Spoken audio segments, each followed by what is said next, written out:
Hello again to all of you Cinemaniacs out there, and welcome back to Arrow Senior Living's Marvel Cinematic Universe Weekend Movie Marathon Primer Series.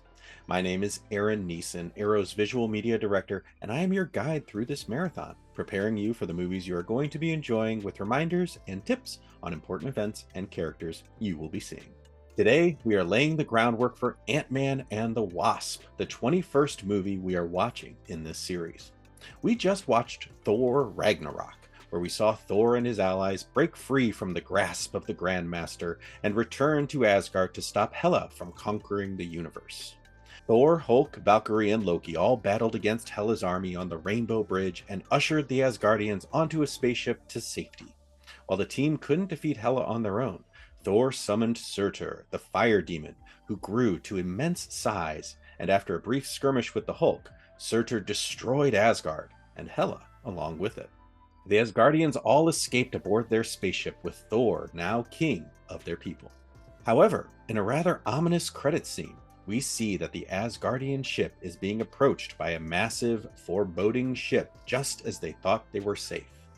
Yikes, who could that be? I really hope that you enjoyed Thor Ragnarok. It's one of my favorites with its blend of comedy and action, and I really enjoyed the relationship between Thor and Loki growing and changing. We love a redemption arc, don't we, folks?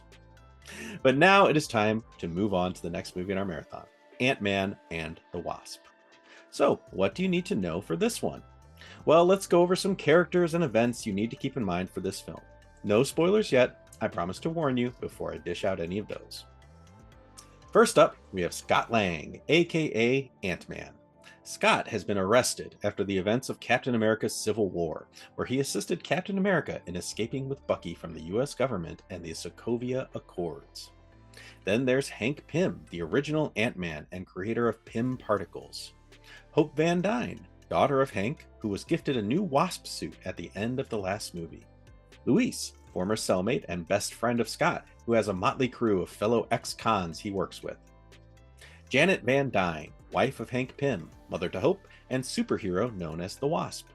She was lost to the subatomic quantum realm after a mission gone awry decades ago. Now it's time to talk some characters and events that are spoilerish. So if you'd like to enjoy all the surprises the movie has to offer, it's time to turn this video off and enjoy the film. Okay, everyone here is okay with some plot points being spoiled, right? Good, let's get to it then. So we join Scott as he is under house arrest for his involvement with Captain America during Captain America Civil War.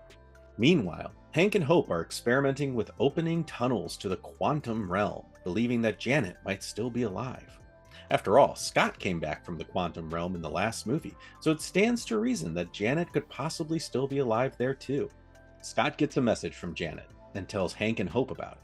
They come and kidnap Scott because he doesn't want to leave due to being on house arrest, but they believe that Scott is quantumly entangled with Janet and they need him to reach her. As they are buying parts from the black market to build a stable tunnel, they are double-crossed by the dealer, Sonny Birch, who wants Pym's technology to sell and profit from. During the skirmish, a woman who can walk through walls, known as Ghost, swipes Hank's lab, which had been shrunk down to the size of a suitcase. So now the race is on to find this Ghost, get back Hank's lab, avoid the black market dealers, and build a stable tunnel to get to Janet before it is too late.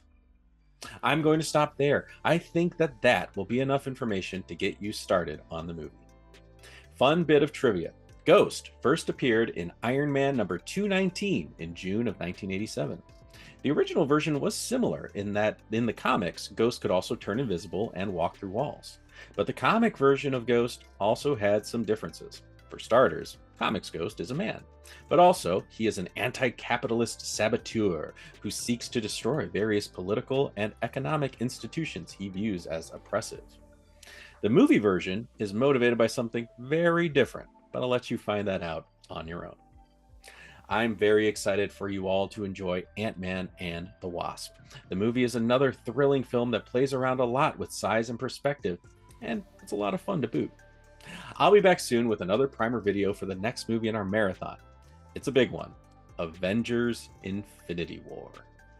Until next time.